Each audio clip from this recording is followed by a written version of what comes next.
I've got my high voltage power supply out for a few upgrades. We've got two input transformers, they're being rectified down, and two LM732 voltage regulators, charging capacitors. So we've got a variable input DC available, and that's being dropped into an inverter circuit to be stepped up by this transformer.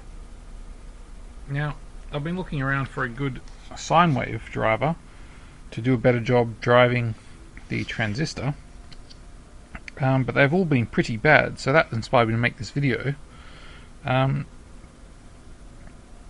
The first one is using a network, a capacitive resistive network, to turn a square wave from a 555 into a sine wave. Now this works pretty well. I was quite happy with that. There was a small amount of distortion on the wave, which makes it pretty useless for the application, and you can't really filter it any further because this turns a 20 volt input on the square wave down to a 1.5 volts peak to peak sine wave, so there's really not a lot of play for smoothing that out. You're already down to 1.5 volts, and it makes it very difficult to work with, to do anything with. Now operational amplifiers are another story. I had to play with op amps. They make very good sine wave generators, but there's a few problems. Stability is usually pretty good, but the amplitude changes quite a bit with the frequency, and it's a bit difficult to get them going down to those frequencies. But I did get one working okay. This, however, is by far and away the best solution I've found, which is taking a square wave from a 555 and driving it through an iron core inductor. Just a series inductor with the output, and then a capacitor to ground. And I've tried a few inductors. Basically they all worked quite well. You just got to vary the value of the capacitor and you get a lovely sine wave. Yeah, but most inductors worked fine. Most of the iron transformer ones. I didn't have much luck with ferrites or air cores, but it is possible. But yeah, this produced a nice stable output sine wave.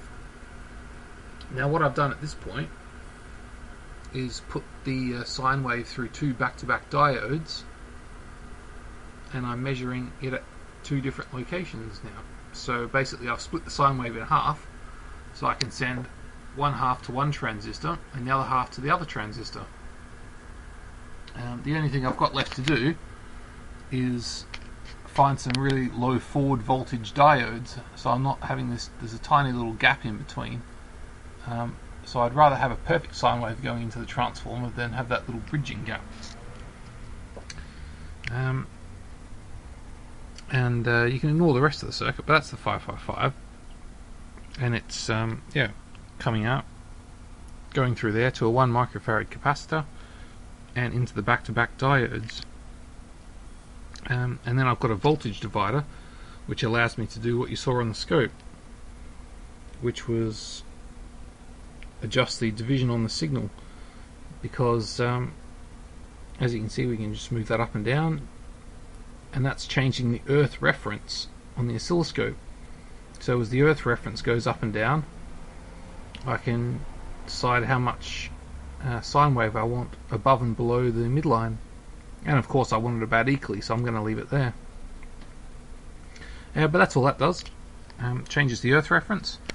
So now all I do is put the op amp earth, or sorry, the opto isolator earth, because both these signals are going to be fed into opto isolators, so I can use any ground reference, and then they'll go into each transistor to drive the circuit.